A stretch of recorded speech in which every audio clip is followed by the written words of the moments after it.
Today's episode of the Counselling Tutor Podcast is sponsored by Web Healer.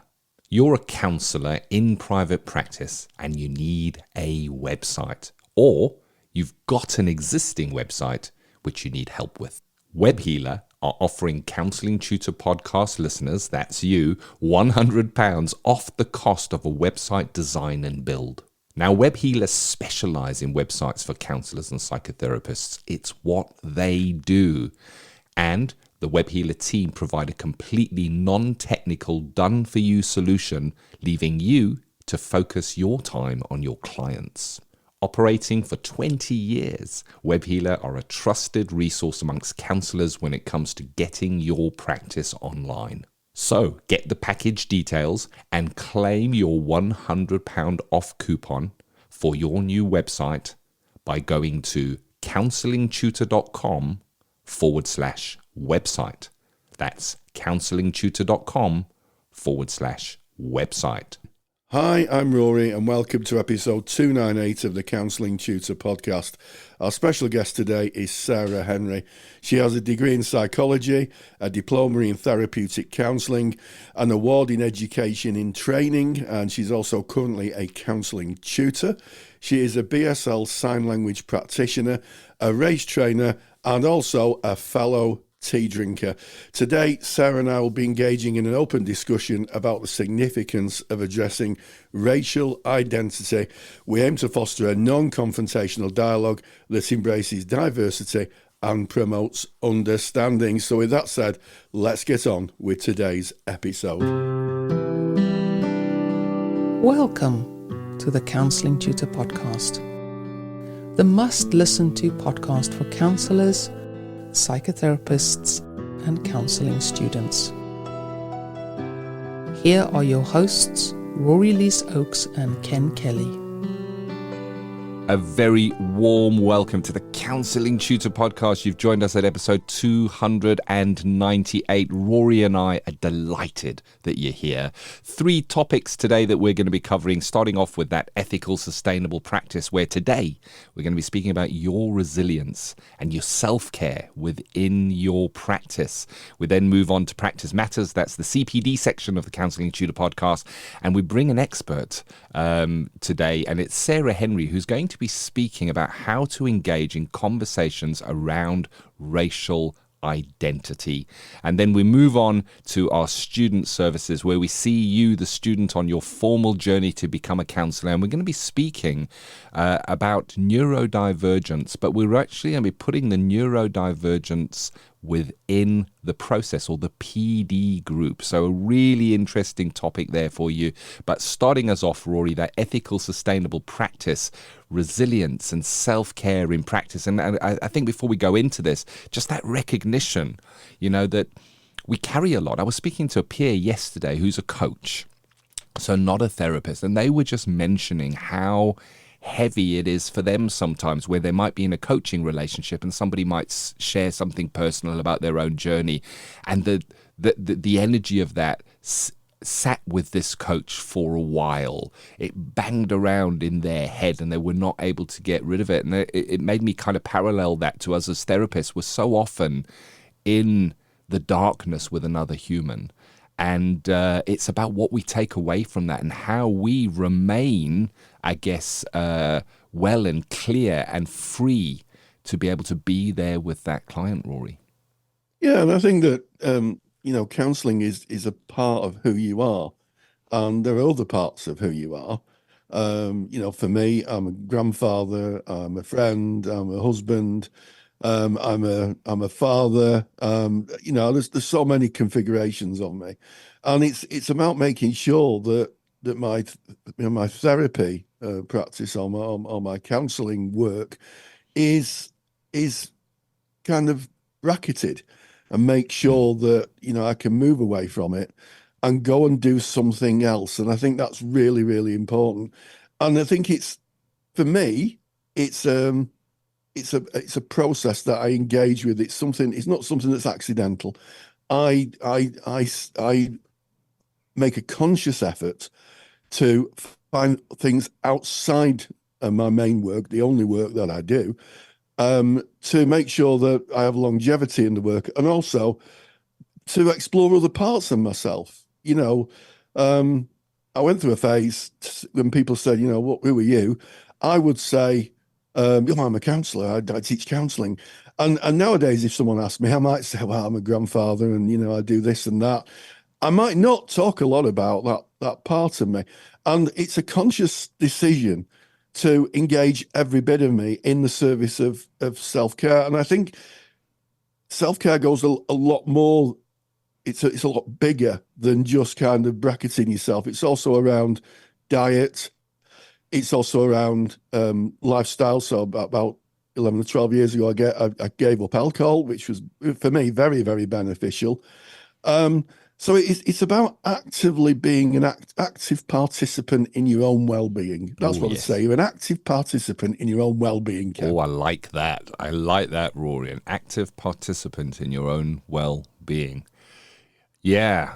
Well, there's two words here, aren't there? We start with resilience and then self-care. So the topic is resilience and self-care in practice. And I think that when I look back, I certainly recognize that during training and post-training, so those early steps in counseling, being in placement, and even post that, just after graduation, I needed to do a lot of personal work.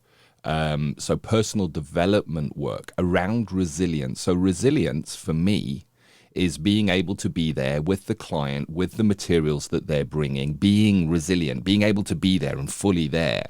And of course, when we kind of step into counseling, and I don't speak for everybody, I speak for myself, and I know it's common from students that we've taught on their journey, Rory, there is a tendency that in those early days we'll start bumping up against stuff that triggers our stuff. Our own, we'll hear a presentation and then there'll be even if it's subconscious, just a little ping of something that we may have experienced or gone through.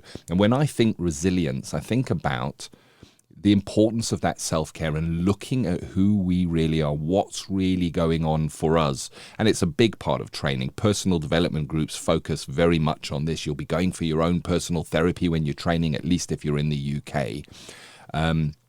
And we kind of learn and develop ourselves, know ourselves, so that we know that it's our stuff and we can put it one side and be there and more focused on what the client is bringing. So for me, the fitness of resilience, part of that is knowing self and knowing topics or areas that you can't go to, that you cannot actively engage in. There may be something in your history that prevents you from working with a certain kind of presentation because it triggers a trauma within you. And that's part of self-care, is not going there, making sure that we're doing the assessment process first. So that's kind of, for me, on the resilience side. And then on the self-care side of things, I think it's, as you've said, Rory, so important to have that balance. That self-care is not just the things we do so that we can counsel. They're also how we live our lives outside of that and who we are and what our interests and activities are. I play pinball, Rory. When I play pinball, I put on my little pinball machine, and if you're kind of wondering what's a pinball machine, it's an old arcade machine that they kind of still make them today with a little ball that flips around and goes everywhere. And I can do nothing but concentrate on the pinball game. Everything else goes out of my head. It's not possible for me to hold an emotion or another feeling while I'm playing pinball. And I know some people might run or do a sport or walk or go to the gym or listen to a podcast, or like you, Rory, engage in a hobby. And I think that having that and recognizing it as part of what keeps us well is so important. Yeah, you've absolutely hit the nail on the head, Ken. And I think that when we talk about self-care, we can sometimes talk about mindfulness and meditation. And we might be taken to people sat in yoga pants on the floor going on. And if you are that person, I think that's fantastic. And I'm not knocking it. I really not. It's not for me. I don't think if I sat on the floor, I don't think I'd get up very easily nowadays. But meditation doesn't have to be kind of like a yogi practice. You can just sit and, I could sit and look at the clouds for hours. I could just sit and look at the water for hours. And sometimes if I'm feeling a bit stressed, it's not widely known, but I have a ham radio license that many years ago I became a radio amateur. And I fish in the ether. So I sit, listening to people all over the world, sometimes talking to. I spoke to someone in Canada the other day. And it was really good. Yeah, it was someone in Canada. And I could kind of get lost in that. And I think, for me, that is mindfulness, because I'm caught in that moment. So I think it's finding your own mindfulness. I think it's finding your own way through. And making a conscious effort, even just looking out the window. I mean, I can look out the window for hours. My wife will often come into the office here at Counselling Tutor. She'll say, "What are you doing?" And I'll go, "I'm just looking out the window." She said, "What?" "Nothing in particular, just looking out the window." So find that in yourselves. I think it's so important. Don't get too hooked up on, things you should be doing or getting involved in, or unless you want to. Just find something for yourself, something that takes you away, that you can invest yourself in. It might be a walk, it might be just, if you're an animal lover, it might be being with animals or nature, could be anything, but something that just engages you all, and is a part of you, because I think once you lose that sense of self, you can find yourself in a pretty difficult position, I think. Yeah. It's interesting, as you were kind of going through that, Rory, saying that meditation is not for you, and meditation and mindful practice, yet you describe beautifully both meditation and mindful practice in what you described, the sitting there looking out of the window. And I think that it's about what resonates with you. Meditation doesn't have to be sat in the lotus position on the floor, going through a specific meditation is just really contemplating and focusing attention on one thing, and I guess blocking out other things. Mindfulness is just about being in this present moment, not pulled into the future, not pulled back into the past of what I might have done or what I'm going to do, but being fully present here. And of course, there's great research that shows that mindfulness and meditation are amazing for self-care. They're great for regulation of emotions and fostering resilience, but it's about what resonates with you. So we've kind of covered prioritizing self-care and kind of understanding what it is and recognizing your self-care exercises or pursuits that you have. We've looked at maybe meditation or a mindfulness practice and how you interpret that and what that means to you.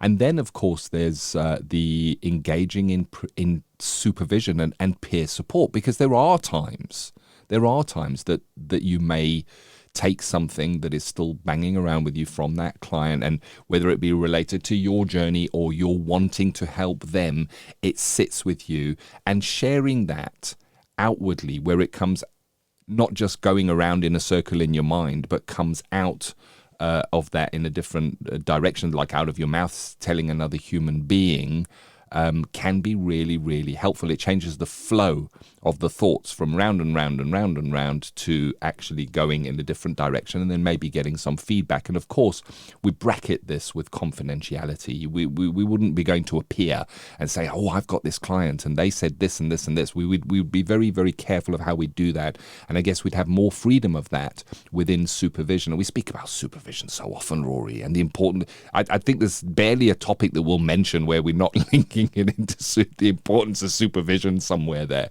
And this is one of them. Your supervisor is there for you and will be looking out for your well-being. Will be looking out for your self-care. Will be looking out for your resilience.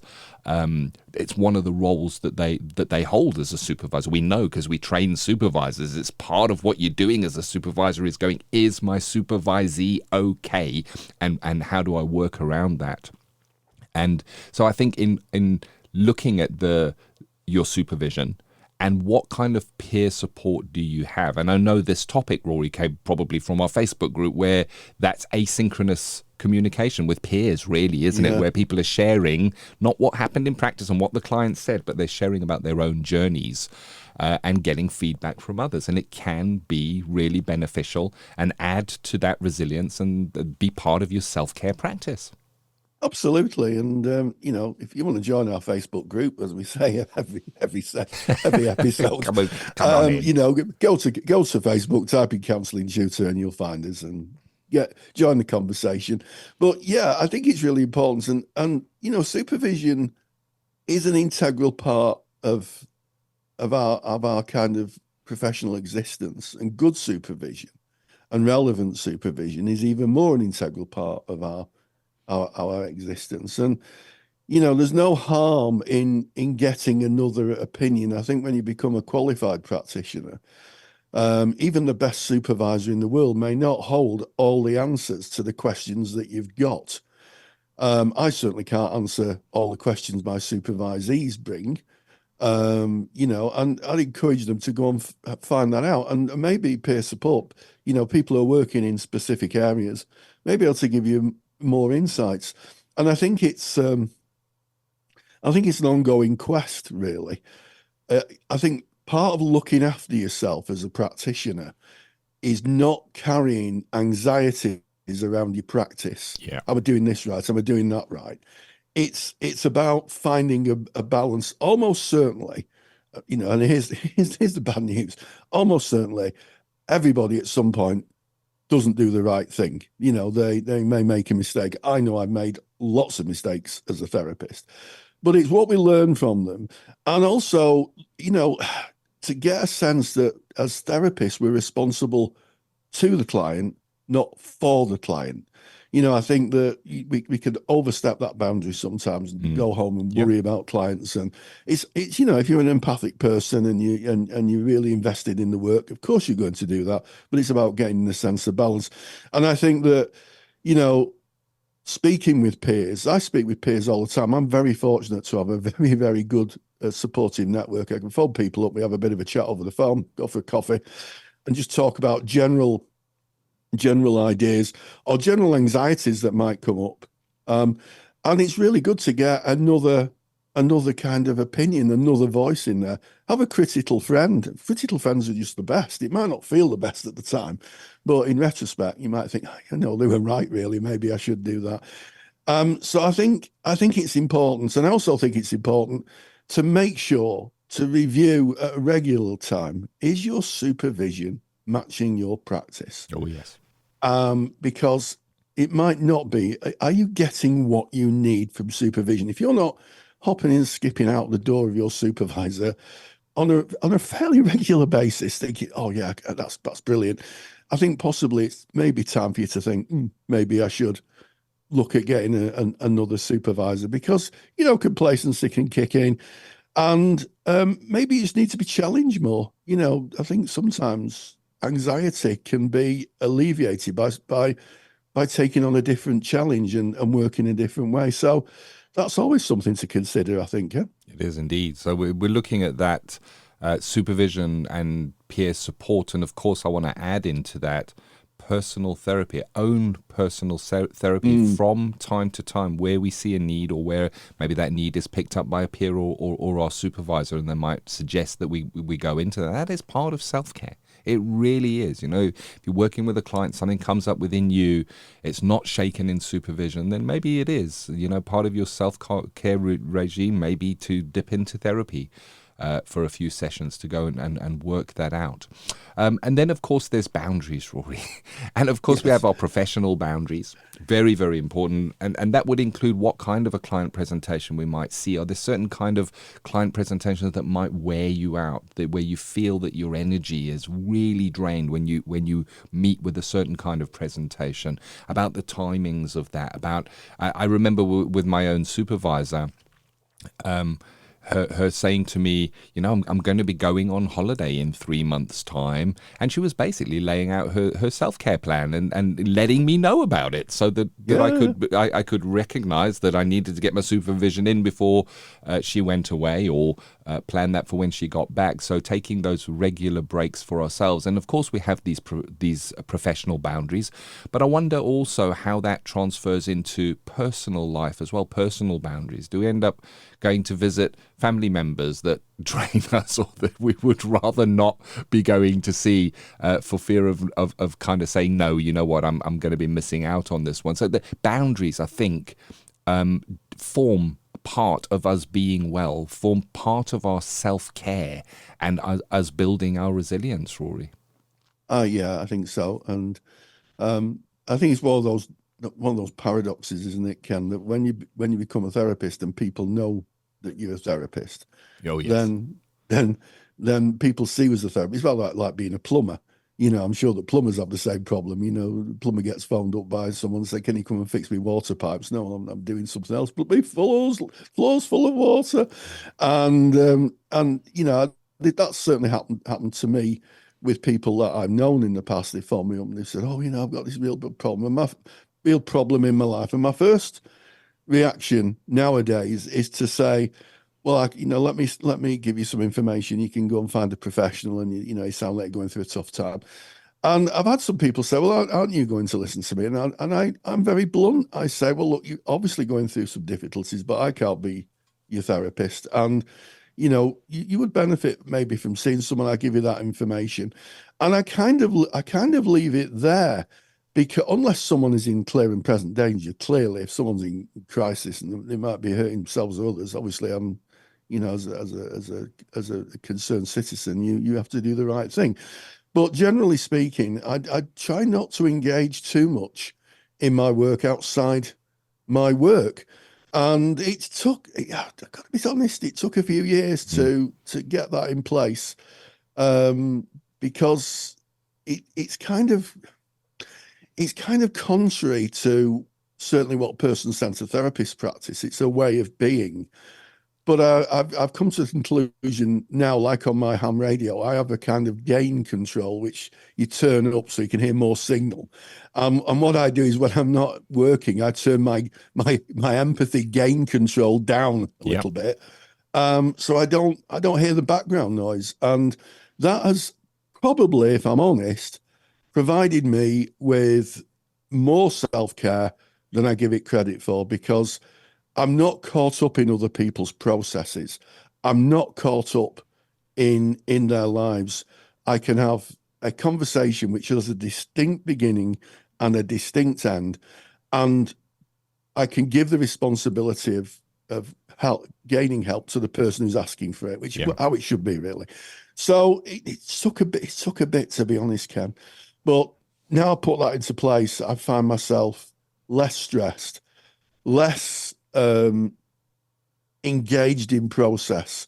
I could turn that part of my brain off. I could turn that counselling part of my brain off, and I can just get on with all the other important things in my life, like being a granddad, being a dad, being a husband, and just kind of doing the things that make me happy. Selfish really does get a bad press, Ken. Yeah, and it really keys into that refining and enforcing professional boundaries. Is I'm not working now, I'm going to turn down that empathy, because we can take the world on too seriously. I recognize it myself. I used to watch films, Rory, when I was training, and I would have empathic responses and wonder what I would say to that person, and I wonder how. And it's great when you're training, but all the time when it doesn't switch off. It encroaches and wears us out, and that's what burnout's all about. We need to protect ourselves so we can be there for our clients. So what we're working through at the moment is 5 points that Rory built into a handout, and I'll tell you where to get the handout in a moment. But we've already been through 4 of the points. We've looked at that prioritizing and recognizing what the self-care is for you, deepening maybe mindfulness or meditation and what that means to you, your professional supervision and peer support we've looked at, and we've just had a look at refining and enforcing those professional boundaries. And the last area that we wanted to visit today is that commitment to reflective practice and keying that into the professional development. An example may be, I'm in a session and I'm working with a client, and the client presents with something and maybe I'm not 100% sure on where to go with that, and I work with that client as best I can in that session.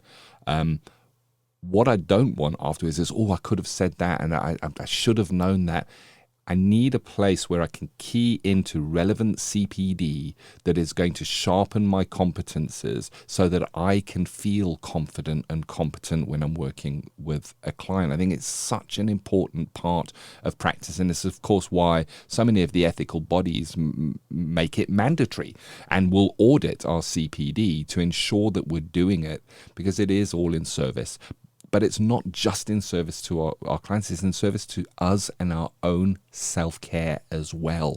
Soon as a client starts bringing a presentation, they go into an area where we're well read, we know what the research says, we know what ways to be able to help and support that person, we feel a lot more confident. We don't have that imposter syndrome that we spoke about earlier, Rory, that you can go away with and, oh, did I do it right, and all that kind of stuff that is very common in early practice. It kind of gives a feeling of competence. And even if when a client does maybe go into an area that we're not 100% sure of, if we know where we dip into for our CPD, we know that we've got somewhere we can go to kind of brush up on that. CPD, I never thought that I'd be kind of linking that to our resilience and our self-care, but it really does, Rory. Yeah, you're absolutely right, Ken. I think one of the things that can create a lot of stress and internal conflict is thinking I don't really know enough, and I'm not meeting this client where they're at. And the news is you will never know enough. That's the thing. You will never know enough. I've been doing this now for 20 years, and I'm still a very much a student. I still think I'm on the beginning of my journey. I'm just writing a course on neurodiversity or neurodivergence. And the amount of stuff that I didn't know was I thought was frankly shocking to me, until I realized that why would I know it unless I'd researched it. And I think that, choosing wise CPD, in other words, choosing CPD that is relevant to your clients as opposed to just scattergunning your CPD. What is it that is causing me, difficulties, or what blockages have I got within my practice with the clients I'm working at? How can I better meet the clients where they're at? And if that is then, well, I might do some CPD around that. That's probably going to be so helpful for you personally, emotionally, because you're going to be more confident in your practice. You're going to be able to better meet the client where they're at. And also, I think that a lot of CPD should really be done in work's time. I know that's not always the case, but if you can do your CPD within that time allocated to your work, then you can build that in. And also, I think just taking time for reflective practice, just taking 5 minutes where you can. I know people's lives are busy, very difficult, but just take 5 minutes and just think, what when after the client's finished, what would be helpful for me to know here? Yeah. What does this mean? Is a good philosophical position. What does this mean? And I've done that, and I thought, well, I'll go and find out about that. And CPD doesn't have to be huge courses in millions of hours. You can read an article, you can read a paper, you can read a book, you can ask somebody. It doesn't have to. I think the thing about CPD, people think it's huge courses with certificates and diplomas, and no, it's not the case. It might just be clarifying something you're not sure about. And I think that could be mightily helpful with self-care, because you're not going to carry that anxiety about, am I doing it right? So important. Yeah. You're undertaking CPD right now just by listening to this podcast, because you're doing it in service of yourself as a counsellor and your practice and your clients, and if it prompts you to go, you know what, I'm gonna revisit my self-care routine, then you've actually taken action on that, and that's actionable CPD. You can log that and you can hand it into your ethical body, and they will put a big tick next to it, and that's just listening to a podcast. And you could be driving your car right now while you're listening. Doesn't matter. Like you say, Rory, it's not necessarily sitting down for an 80-hour course. No. And of course, we have the CPD library here at Counselling Tutor. Go to counsellingtutor.com. And the library is right there on the homepage, and go and look at that if you're not a member. And there it is. That is a handout created by Rory. It's called Resilience and Self-Care in Practice. It's free, and you can go and get it. You get it in the show notes on your podcast app, or go to our website, counsellingtutor.com. Click on the podcast tab, make your way to episode 298. It's right there. It's free. You just download it, and then you can hold it in your hand, read over it, and check your own self-care processes and look at your resilience within your practice. And that, of course, brings us to the end of our ethical, sustainable practice for today. And as we kind of back out of ethical, sustainable practice, that ESP, as we say, Rory, yeah. deeper than mind reading, though, this ESP, Yes. we move into practice matters, which coincidentally is the CPD section of the Counselling Tutor Podcast. Because why? We bring in experts. We bring in experts to speak about topics that are of interest and that are applicable in our practice. And Rory, you had a chat with Sarah Henry on how to engage in conversations around racial identity. Yes, I had a lovely conversation with Sarah. I've had a number of conversations. This one actually has been recorded. But I think we're living in a bit of a strange time with the culture wars and outside influences and pressures that sometimes isolate us and don't bring us together. So it was a delight to have an interesting, I think, and courageous conversation on both parties' sides to talk about race and how we engage respectfully in that conversation and what we can learn about each other. I caught up with Sarah Henry, who's a race trainer, and this is the conversation that we engaged in. Practice Matters is proudly sponsored by the Counsellor CPD Library. To access top quality, relevant continuing professional development for your practice that you can do at a time that suits you and all for less than the price of a cup of coffee, visit counsellingtutor.com.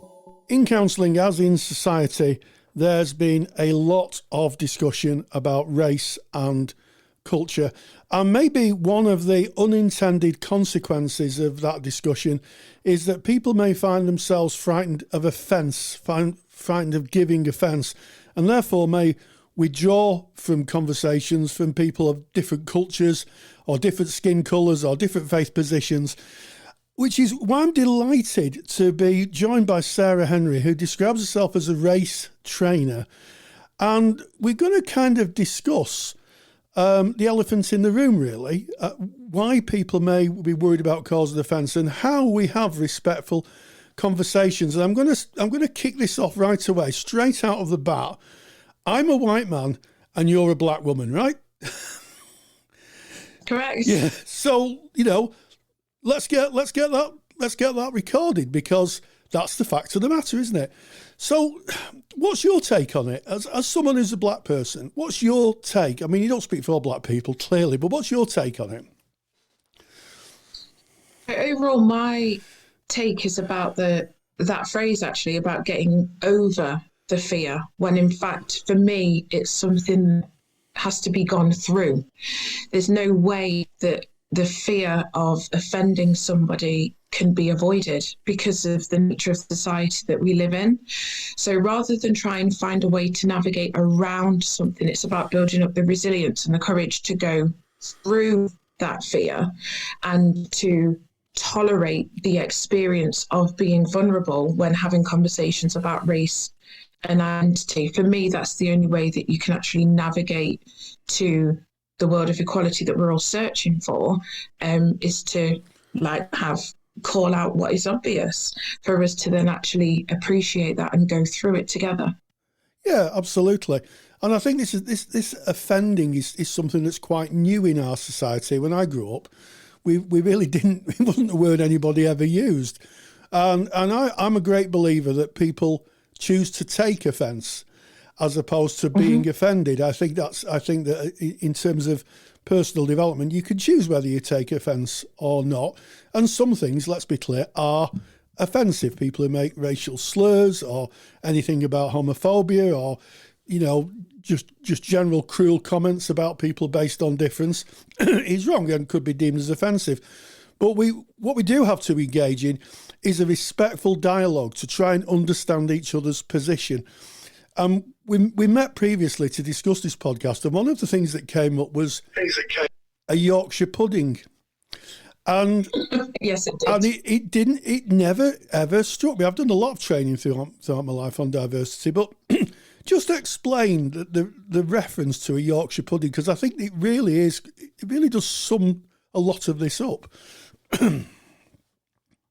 Yeah, so I grew up in a predominantly white area of Nottingham. I was one of very few non-white children in my class.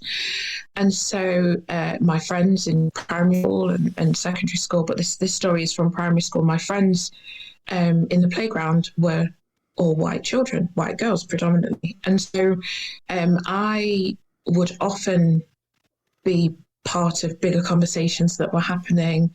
And from time to time, I'd find myself having to make sense of what I had no reference for. So I grew up in a Jamaican Caribbean household where rice and peas was just a staple part of mealtime. And so I would often hear my friends talking about the foods that they ate, and for most of the time I could kind of make sense of what was going on until they were talking about this pudding that wasn't after dinner, actually on their dinner, and they had it with gravy, and everyone was really aligned with this understanding. And I, as a child, I had no idea what people were talking about, because for me, pudding was something that followed dinner, not with dinner. And it was only through kind of getting older and trying to make sense of what was going on that I realised that they were actually referring to a Yorkshire pudding, of which I had no lived experience of. I hadn't had any experience of the batter, and pancakes also weren't a thing. And so I've spent a lot of my life trying to make sense of things that didn't exist for me. And I had the luxury of having friends who would relentlessly have open conversations with me, or I would be able to more or less make sense of what was going on. So that Yorkshire pudding story is one that I tell when I'm delivering training, because what it highlights is that there is a gap in my knowledge, and that knowledge is rooted in my racial identity. And so if there's a gap for me, might there be gaps for people born out of nothing more than a lack of experience and not malice? Yeah, and I think that's an interesting one. We use the language we use. I mean, I have to say that I think it's a bit of a strange thing to call a Yorkshire pudding a Yorkshire pudding, because clearly you don't have it. You don't have it after the main meal. But and I think what I picked up is that part of your way of navigating through this was having those open conversations with people. How was that helpful, and what was the nature of those conversations? It was helpful because I could talk about my experience, and equally other people could talk about their experience in a way that we could then honour what was happening in relation to each other, not just in relation to the world. And the value in that experience is because what I've realised is that but for these conversations initiated with people I trust and love and care about, and vice versa, the only other time that my skin colour was of any reference in conversation was when it came to racism. And so all I was constantly doing was defending my identity rather than celebrating my identity. It was that there's a story of discrimination. Sarah, go ahead, share your experience. And in fact, there's so much more to my blackness than my experience of being on the receiving end of racism, oppression, discrimination, victimization. There's so much more. And I was able to balance that with the conversations I was having in my life with my friends. I think that's very interesting, because it seems that the discussion on blackness, the term you've used, seemed only really brought to the fore when it was about racism. But what you're describing is a much more nuanced experience of being you as a black woman. And, you know, we've just discussed food. I'm sure there are lots of other areas which when you engage with them, I mean, you discuss having quite a discussion about a tanning salon. people going to tanning salons, and obviously not something in your frame of reference. So I guess what I'm getting from this is that by respectful inquiry and coming from a place of respect and genuine curiosity, we can have those conversations and we can start to understand each other. Am I on the right track here? Absolutely. That's what I not only I believe, but what I've experienced is that in my relationships, there's a foundation of respect and there's a foundation of trust. And what those two things allow is for the humanity of mistakes, for the humanity of not knowing, for the humanity of being curious. And in allowing all of those things to happen, what we can then do on those foundations of respect and trust is learn. We can learn about things that we otherwise wouldn't be able to encounter. We can celebrate difference between each other without there being a sense of abnormality. And we can allow each other the opportunity to indulge in the other's culture and vice versa. So for me, it's hugely about having the conversation, because without that conversation, all that perpetuates is the misconceptions in an individual's mind. If that is then fed by fear and panic, those misconceptions can calcify and solidify. And then what chance do we have of actually connecting as people above and beyond, connecting beyond those misconceptions? Yeah, very powerful, very, very powerful. And, I guess that through the years that I've been training people, I've trained mixed cohorts of people of different faiths, different skin colours. And it's only when you get respectful inquiry and coming from a place of respect that you can start to understand the other and what the other's experience is. And I think that, I do wonder if people are now frightened of starting that journey in case they feel misrepresented, or they may feel that their clumsiness, if I could use that, could be misconstrued as something else. That fear is, in my opinion, the single most understudied aspect of any anti-racism work that is done. I don't consider myself to be an anti-racism trainer. I consider myself to be a race trainer, because to me they're two very different things. But the fear seems to be the human condition that we all share in this conversation. I've grown and lived with a fear of racism. I'm being the receiving end of that. I've become aware of is that there are people who are fearful on the other side of the dynamic because they're scared of inflicting that. So what we have is fear that's valid across the interracial relationship, but to then fear each other and stand still in that rather than acknowledge that fear and move out of that social description of how we should relate, instead into the actual quality of how we're presenting as each other, we're both going to trip over things. We're both going to get things wrong in the many different ways that we vary. But ultimately, we're humans who are wanting to connect. We're humans who are wanting to understand. And I'm committed to not missing that part.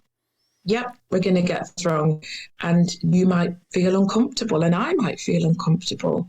But even if that discomfort's there, that's not a reason to stop. We can work through that if what we're doing is wanting to trust and respect each other to share experiences. And I guess you come back to what you said at the beginning of the fact that sometimes the discomfort is going to be an integral part of moving through this process for both entities, really. And if we can acknowledge that discomfort is part of the process of understanding, then I think we're well on our way, really. Yeah, it's. I don't think it's part of the process. I think it is the process. Ah, yeah. Given the way that our society is configured at the moment, given where we are in 2020 with the history and the movements and all of those things, it is impossible to avoid the discomfort if this conversation is happening, whether that conversation is authentically come about through interaction, whether it's because of training, you're listening to a podcast like this, a book, whatever it is. The nature of the conversation can't be anything other than uncomfortable. And that's purely because it has been ignored for so long, it has been avoided for so long, it has been misconstrued for so long and distorted for so long. Peeling all of that back to then start from the basic ways of interacting with each other, I'm yet to experience a conversation where both parties are totally comfortable, because it comes with vulnerability and it comes with trusting strangers. And I think that is often overlooked, that the discomfort becomes a reason to stop, because there should be a way for it to be comfortable. I'm yet to find it. Yes, I think because people think, I think when people start conversations, in my experience, with people from different cultures or skin colours or faith positions, they don't want to offend. I mean, some do. I think there are some genuine people who want to offend, genuinely want to offend, not genuine people. But I think that sometimes people are fear of being clumsy. I can remember a conversation in one of my class where one of my students asked a Muslim woman, did she believe in Father Christmas? And that started quite an interesting conversation. However, where the common ground was, the woman in question said, "Yeah, I'd take my son to see the Christmas tree and everything, but we don't celebrate it." And I thought that was a real big icebreaker. I thought I was very courageous for asking the question. And also, it just gave a sense of nuance that everybody's slightly different. You could have asked the question to someone else, another Muslim person, and they may have had a different take on it. So I think the thing is it comes down, I guess, to stereotyping, isn't it? Seeing someone because of one aspect of them, be it colour or faith or the way they dress or sexuality or gender, and then assuming that they represent everybody of that. Yeah, taking that one feature and then globally coming to a summation that every single part of this person can be explained by this one aspect that I've seen. I don't believe that is an accurate or appropriate way to navigate through the world, but it happens. And that's so much of my training is more about that second half, but it happens. That is what happens. So instead of trying to change what's happened, why don't we instead look at the fact that it is a feature of how we relate to each other? And I'll be totally transparent with you. My experience of the difficulty in these conversations varies depending on the racial identity of the person in the conversation. The fear of offence is typically one that I've come to realise exists predominantly within white people. And the fear of being the receiving end is typically from non-white people. And so it feels important to be really, really clear and offer ownership when it comes to the distinction, is without shame, based on how we're socially positioned with each other. The fear of offence is one that racially I've never had. I don't know what it feels like to worry about hurting someone's feelings by making reference to the colour of their skin. And I'm not flippant or cavalier in any way, but if somebody, that Indian man, and then the man says, "Oh, excuse me, you've got my identity wrong. I'm actually from Sri Lanka." So I apologise. The Sri Lankan man, and I will continue. Yeah. I don't fear something, and therefore I also don't have the relentless guilt that can come off the back of that. That seems to be a characteristic or set of characteristics that lives more in white people that I've encountered. And again, there's so much curiosity for me around that, because more often than not, I've actually identified that in my friends, in people who I can't make sense of why they're frightened of offending me when it comes to my skin colour, when some of my friends, we have jokes run decades long that are offensive in other aspects of our lives, and they don't seem to hold back in relation to that. So it's what is it that makes my skin so scary when no other aspect of me is? What happens there interpersonally, because I can't quite make sense of it, considering just my lived experience as a black woman. Yeah. I mean, as a younger man, I'll be honest, I think I fell into the trap of being very frightened of saying the wrong thing. As I've got a bit older and hopefully wiser, and I guess that's for other people to say, really. As I've got a bit older and wiser, I've realised the power of acknowledging that, I might have got something wrong, and saying, "Oh, I didn't. Thank you. Thank you for telling me that." And I've done that. I've said to people, maybe, are you of African heritage? And they've said, "No, I'm of Caribbean heritage." And I said, "Oh, I'm sorry to have missed that of you, but yeah, I understand that now." And I've always found that where I've kind of had that conversation, nothing's happened. The conversation has moved on. But you are right. It kind of go away and used to sit with it and go, "Oh, I wonder if I got that right, and it's not really fair that I should think."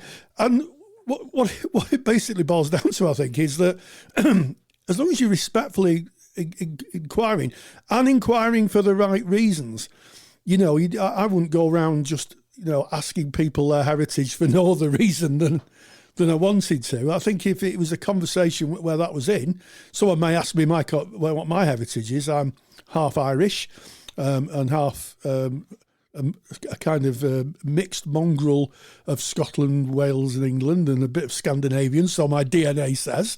I've had my DNA tested. If someone said to me, which I've had on occasions, "Well, you've got a real Irish look to you," I go, "Well, I'm 50% Irish." And we moved on. So I think it's refreshing. If you were to give any observation to people who may be listening to this, Sarah, and they may be, worrying about saying the wrong thing, bearing in mind what we said about sometimes you have to go through the discomfort of maybe saying the wrong thing, what would you say to them as someone who is a black woman, effectively? I get it wrong too. There you go. There you go. Yeah, I would offer that, not in a, "Oh, well, if I can do it, anyone can do it." It's not that. It goes beyond that. It goes to the part of people that assumes that because I am black, I am the keeper of race.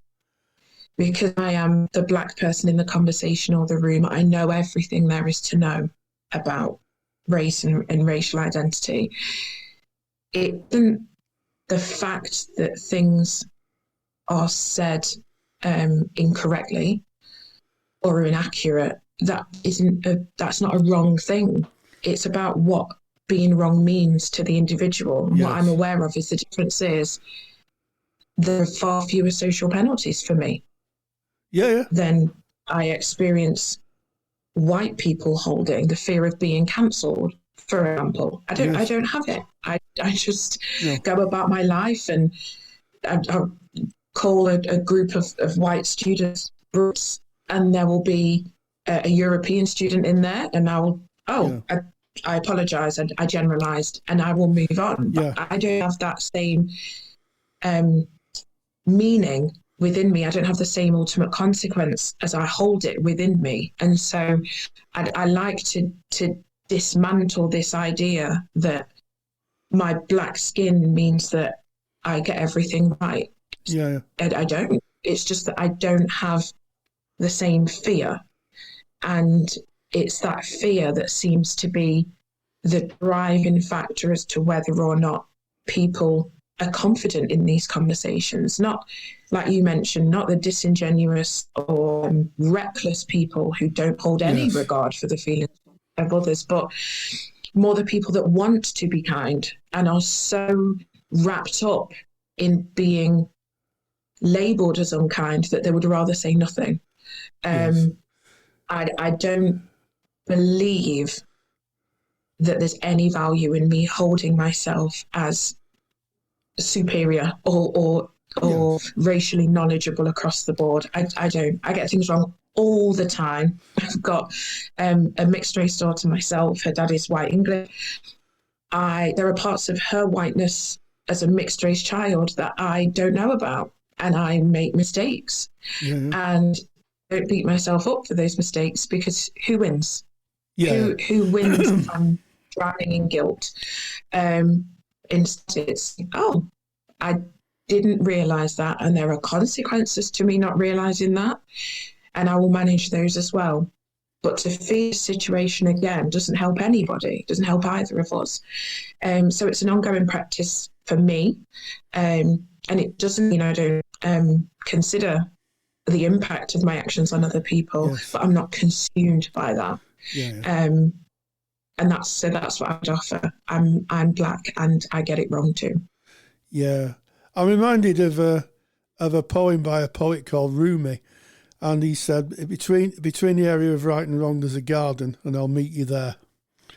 And I think it's a very powerful allegory, if you like, to the fact that where we find the common ground, we can negotiate and find a way through relationships. I have to say, I found our conversation today incredibly heartening, is the word I'd use, and I've really enjoyed interviewing you. So, Sarah Henry, thank you so much for joining us. Thank you for the invitation, and thank you to everyone that's listening. It's a conversation that I'm passionate about, and I love facilitating the space for us to both talk about Yorkshire puddings, Rory. Yeah. Well, don't talk about Yorkshire puddings in my waistline. That's a total new conversation. But on Yorkshire puddings, Sarah Henry, thank you so much. Massive thank you to Sarah Henry. Thank you to you, Rory, for again reaching out, holding those all-important conversations, recording them and bringing them in service to us and our audience. So grateful to that. And we now go into our student services. Student services is sponsored by Counselling Skills Academy. Have you ever wondered if you're using counselling skills effectively? Confidentiality means we rarely see skills used by others, so it's no wonder that so many students say they lack confidence in their counselling skills.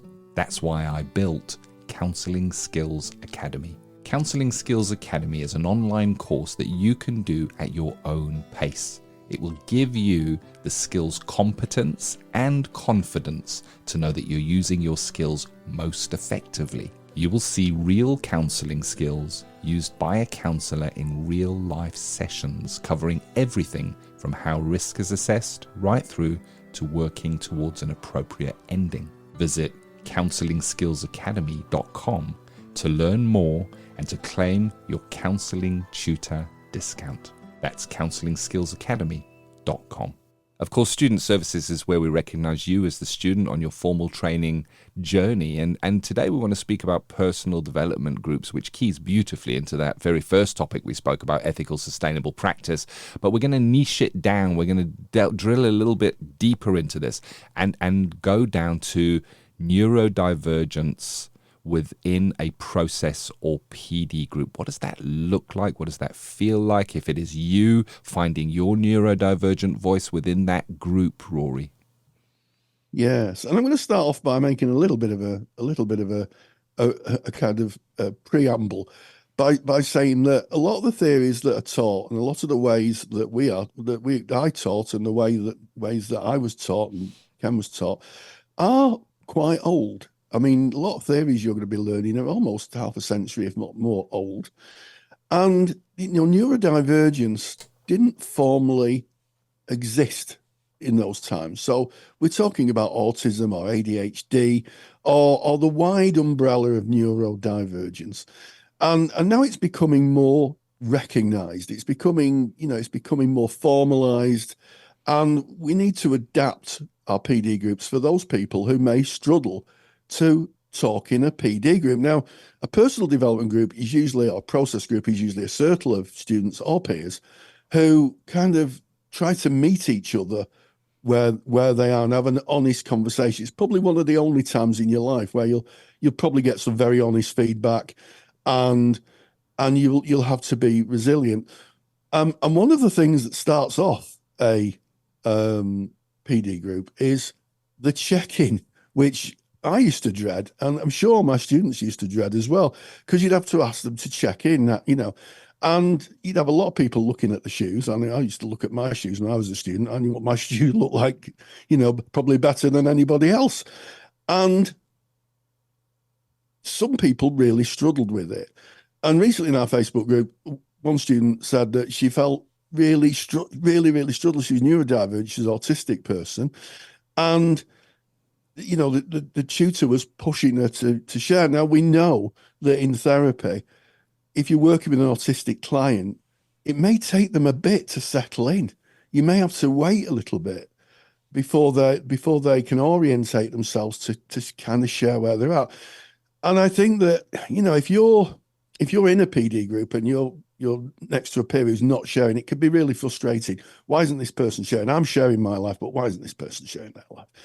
And it might be because they're neurodiverse. It might not be a reluctance. It might be an anxiety. It might be a inhibition of process, unable to be able to bring that into the room. And I think that we need to be mindful of that, and we need to make adaptations. And maybe, I'm going to be a little bit controversial here. Maybe we need to rethink how we do process groups, bearing in mind there are so many neurodivergent people, Ken. Yeah. And it's interesting. You're speaking about neurodivergence, and I'm going to focus, if I may, just for a moment on autism. And it is very clearly, and it is defined as an inability to communicate effectively. And I'm not saying an autistic person can't communicate effectively. That's not true at all. But there are situations, and I own this myself as a neurodivergent autistic man, that there are often times where I find communication different, and that there is something called the double empathy challenge that I know that you're well read on, Rory, because we're building a neurodivergence course in Counselling Tutor. So watch this space, I'm just going to say, because it's going to be gold standard. That will be coming in about June 2024. So keep your eyes open for that.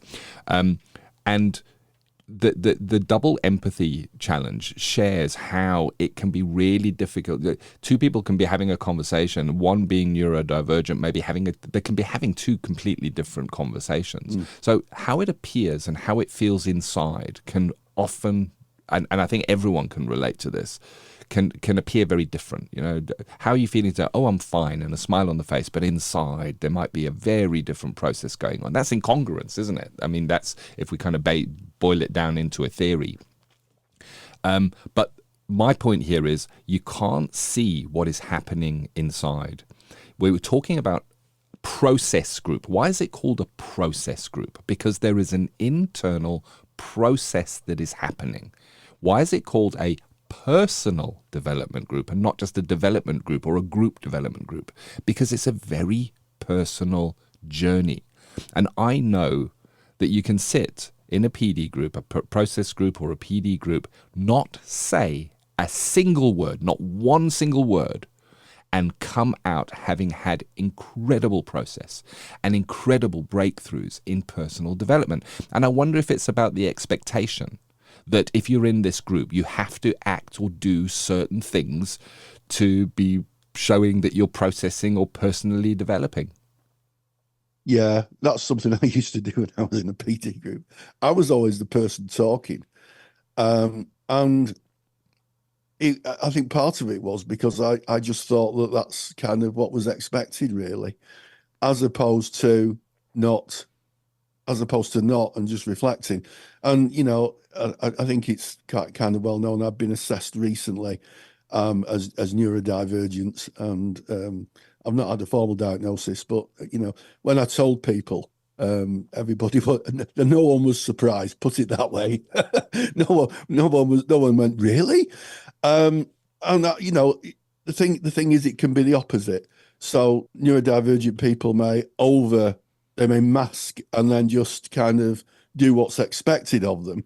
And you're not then really meeting the real person. What you're really meeting is a construct of a person they've invented to fit in, to be socially accepted. I think that it's a tricky one. And I also think that maybe I'm sure there must be someone somewhere undertaking research on process groups and neurodivergent people.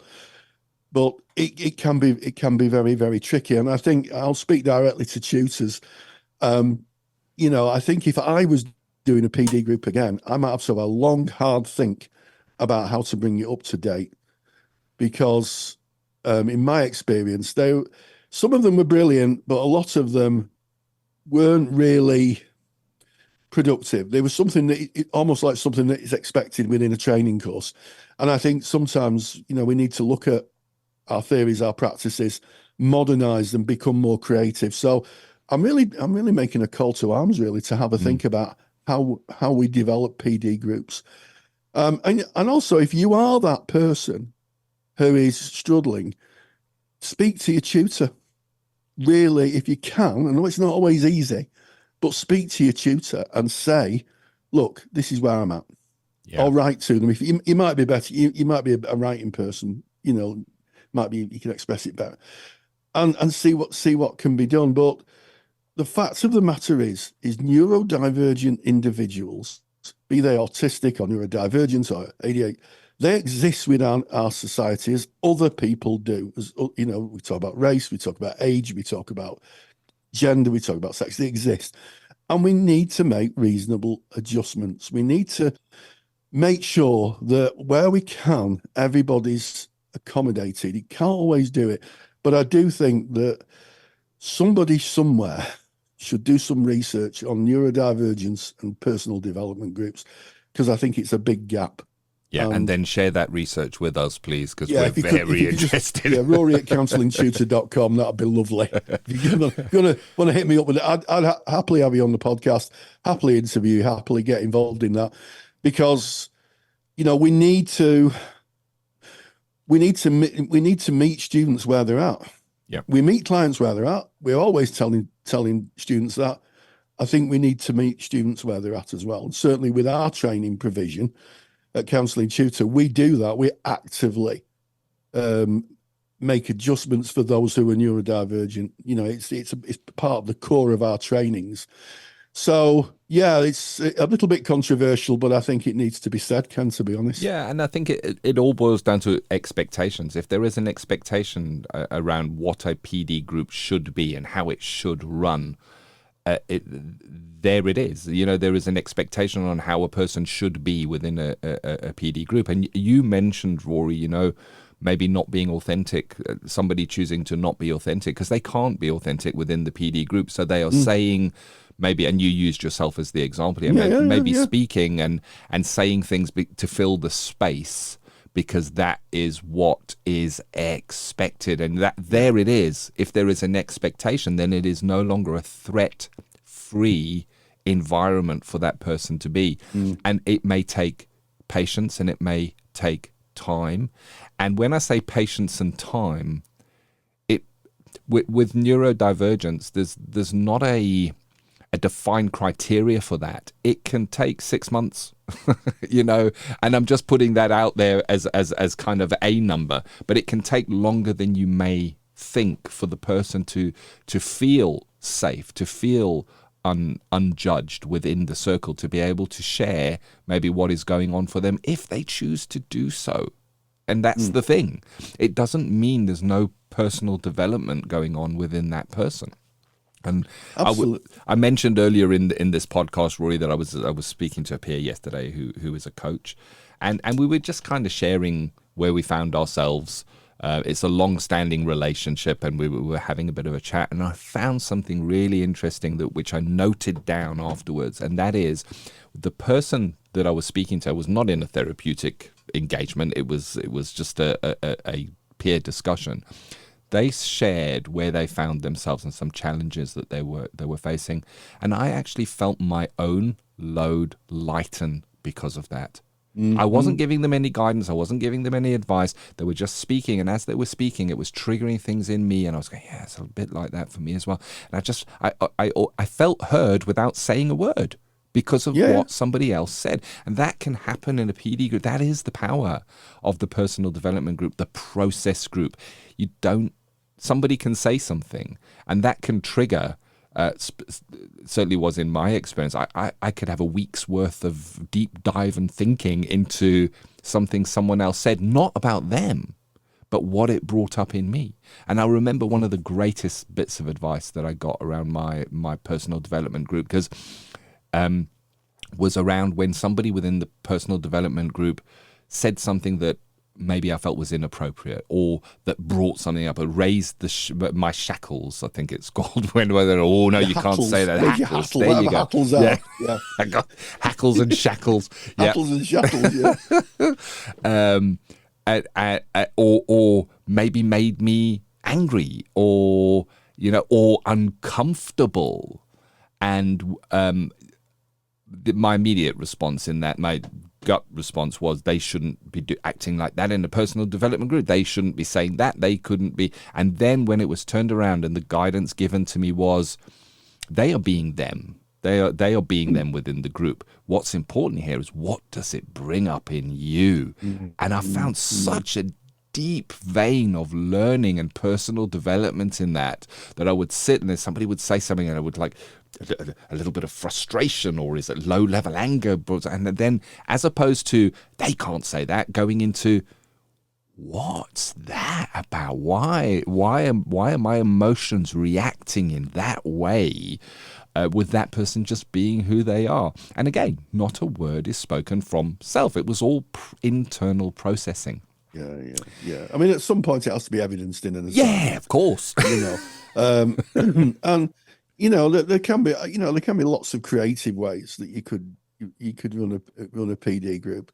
So if there is anybody out there who's doing any research into neurodivergence and personal development groups, drop me a line, Rory at CounsellingTutor.com. I'd be happy to give you my 5 pennyworth, as we say in my part of the world. And maybe we could change things for the better. I'm not saying that tutors are doing anything wrong, but it seems to me that the model may, as we see it, may not be kind of fit everybody. And I'm sure it could be adapted. And I'm sure a lot of tutors do adapt it. I'm sure a lot of tutors listening to this will be saying, what's Rory talking about? We adapt it. And if you do that, good on you. But I think it'd be interesting to find out what would be useful. What would the research tell us? Yeah. And, we don't push clients, do we? We don't sit in front of clients and say, why are you silent? We leave them in their thoughts. We may gently kind of engage them, but we wouldn't sit there thinking, well, why have they come here and they're not saying very much? We might just leave them, to kind of be with their own process. That happens a lot in therapy, in my experience. Some clients might like to talk a lot. Some might just be very limited. So, yeah, I think the neurodivergent world in counselling is an area where probably a lot of change needs. And I think it's on all levels. I think it's in the teaching level. I think it's in the adaptation of the model as well. Some models might need adapting to understand a neurodivergent way of being. But we live in exciting times, and at least people are talking about it, Ken. Yeah, they are. And it's about learning. This has become visible. It's always been there. Neurodivergence has always been there. It has become more visible. We've got a name for it now. We kind of have characteristics and traits that we can map to it. It is diagnosable. There's been a lot of movement. And if you look at the history of how people were misdiagnosed in the past, it's been unseen and overlooked for so long. And taking on that learning, that continuing professional development, so that we can understand it and see it. Because, of course, most neurodivergent individuals don't know they're neurodivergent, and for them, they may not have been diagnosed, and they may not have no suspicion at all. And one of the things that is very, very much stated on our course and in any training that you will do on neurodivergence is if you've met one neurodivergent person, you've met one neurodivergent person. We are all unique, we are all different, and we all show up in different ways. So what we kind of focused on maybe the quiet individual who may be neurodivergent, who doesn't feel safe to share in that context. But the flip side of the coin is that there is also, in some neurodivergent individuals, a tendency to overshare, where they will give too much information too quickly, go on for too long, not see the social cues of, okay, I should now be.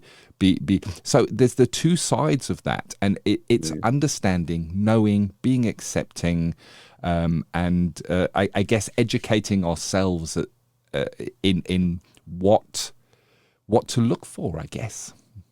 Yeah, I think so. And I was just smiling when you talk about the oversharing. You can probably mean that. But it is. Yeah, I think it's a conversation. It's like everything in our lives, isn't it? When you're working with human beings, it's an ongoing conversation and reflective practice, and just kind of thinking about the other, who is the other in the room, and I think. Probably historically, people who've not shared in PD groups have been kind of seen by peers as not engaging, and that's not fair on me because I'm sharing my stuff and they're not sharing their stuff, and tutors might get frustrated as well. But I think I'm hoping this conversation that we're having, Ken, with our listener, people might be a little bit more accommodating to that person in the PD group, who just maybe doesn't share very much about themselves, and it may be there's more personal development going on than we actually know about. So humanity, eh? Humanity, Rory. Yeah. Yes. Well, thank you for joining us. This is episode 298 of the Counselling Tutor Podcast. Yes, we started with ethical, sustainable practice, and we had a meander down the resilience and self-care in practice, where we talked about practical things that we can put in place to make sure that we're more resilient and we have more, more self-care. And if you want that handout, you can go to episode 298. Go to counsellingtutor.com. Go to the podcast tab, look at episode 298. There's a handout waiting for you there. I went on in Practice Matters to have an interview with Sarah Henry, where we had an interesting, honest, and I think courageous conversation about race, engaging in it, talking about it, learned so much about each other. And I know Sarah's going to be doing a lecture for us for the Counsellor CPD library on this. So keep an eye out for that.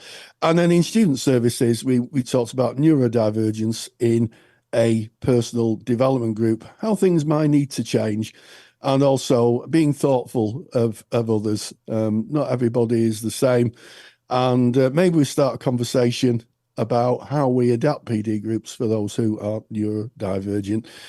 And, before you go, before we part our ways today, I've got a little bit of a favour. If you've enjoyed kind of ourselves conversation, give us a like or a review on your podcast platform. I know some people put their reviews on iTunes for us, which we're very grateful of and we love to see. And if you know someone in your circle who benefit from the conversation we have today, why don't you just share the podcast in your socials or or email a peer. And every recommendation just gets us more listeners and helps us spread the word, I guess. And thank you so much for your indulgence and listening to us and allowing us to be part of your journey. So until next time, stay grounded and stay safe. Take the stress out of your counselling studies and get the support of Rory and I by joining us in the Counselling Study Resource. See how Counselling Study Resource can help you. Visit counsellingtutor.com. That's counsellingtutor.com. Thank you for listening to the Counselling Tutor Podcast. Find the show notes for this episode by visiting counsellingtutor.com.